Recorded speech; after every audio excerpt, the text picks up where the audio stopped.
Hai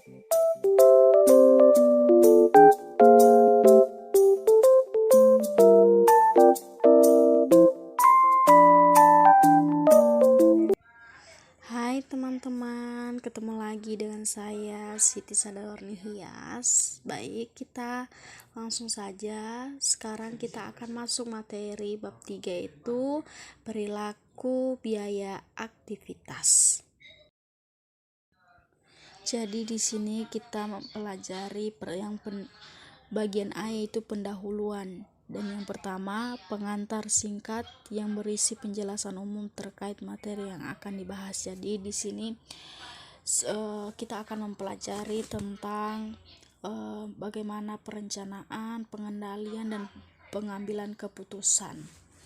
Dan bagian B-nya penjelasan instrumen khusus. Jadi di sini ada beberapa penjelasan dari instrumen khusus. Yang pertama yaitu memahami definisi dan konsep serta asumsi penting dalam perilaku biaya.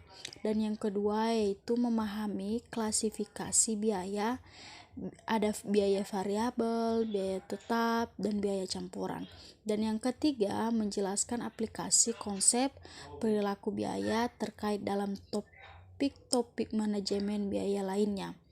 Dan yang terakhir yaitu menjelaskan metode penentuan perilaku biaya di dalam perusahaan. Jadi di sini masuk kita bagian B, yaitu definisi. Secara umum, perilaku biaya merupakan sebuah konsep yang menghubungkan antara perubahan biaya akibat perubahan aktivitas. Jadi, manfaat perilaku biaya ini sangat membantu para manajer untuk tujuan membuat perencanaan, pengendalian, dan pengambilan keputusan.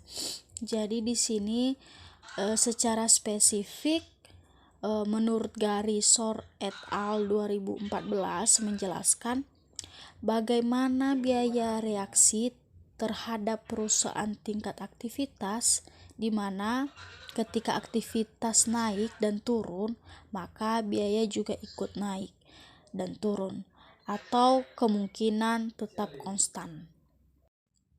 Di sini kita masuk bagian C, yaitu objek biaya, ukuran, output, atau rentang waktu. Jadi di sini menurut Mowen et al. 2015 berpendapat bahwa langkah pertama di dalam penerapan konsep perilaku biaya ini adalah menentukan objek biaya yang diinginkan.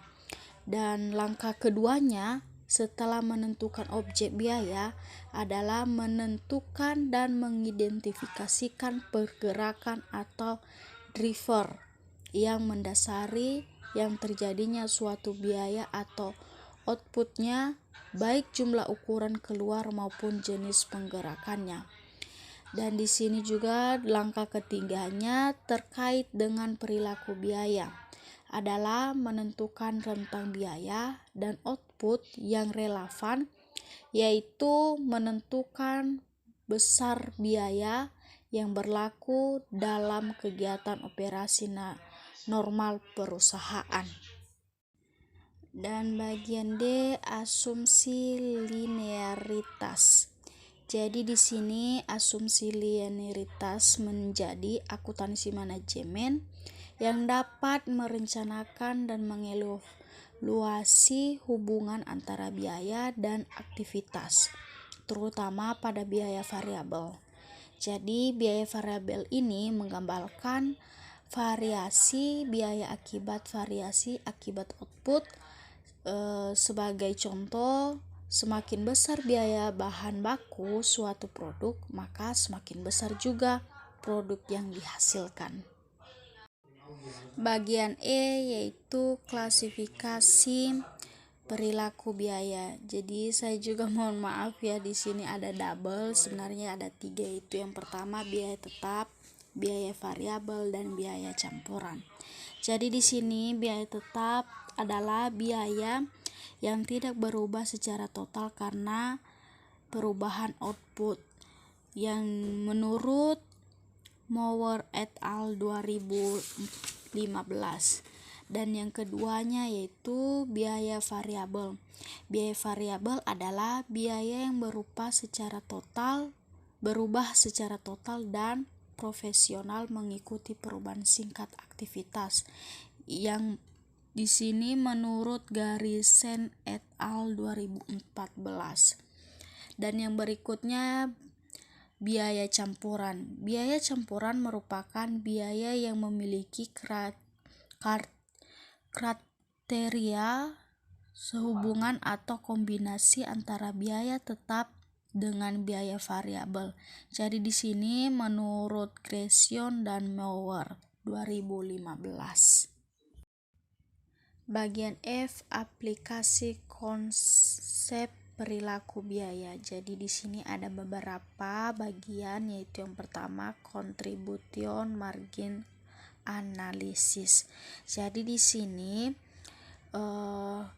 merupakan salah satu konsep yang diturunkan dari penerapan dari perilaku biaya itu sendiri, yaitu analisis margin berbasis misalnya biaya tetap dan biaya variabel.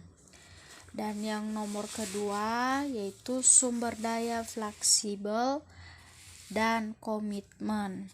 Jadi di sini menurut Mower et al. 2015 mendefinisikan sumber daya resource sebagai bagaimana penting elemen ekonomi agar aktivitas perusahaan dapat dilaksanakan secara tepat. Dan yang ketiganya perilaku biaya bertahap. Jadi di sini juga menurut Mower et al. 2015 berpendapat bahwa fungsi biaya itu tidak selamanya bersifat kontinen. Terkadang berbentuk keputusan diskontina. Salah satunya bertahap. Dan yang terakhir yaitu bagian D, metode penentuan perilaku biaya. Di sini ada beberapa metodenya, yaitu metode teknik industri, metode analisis akun, metode akuntatif, dan metode pertimbangan manajerial. Jadi di sini demikian pembahasan dari saya.